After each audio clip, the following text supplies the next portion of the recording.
ները չբարկանան ինչ Արցախ, ինչ Ռուբեն, դրան ոչինչ չէր հետաքրում, միայն իշխանության բարեհաճությունը։ Իհարկե նրա բանի տեղ դնող չեղավ, բայց տեսարանը անտանելի են։ Այսինքն այս տականքը, այս Վազգենը,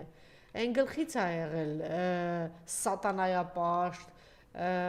ուրացող, Արցախ ծախողների կողքը, Արցախ ուրացողների կողքը, Հայաստան ուրացողների կողքը, եւ ճիշտ ասած երեք օրինակ թիրախում հենց իրեն էր վերցել Երվանդ Բոզոյանը, որ մենք պետք է թերևս, չգիտեմ, բոլորն էլ արժանի են պարսավանքի այս 10-ն, բայց նրանց մեջ կան այն իրենց վրա վերցրած այս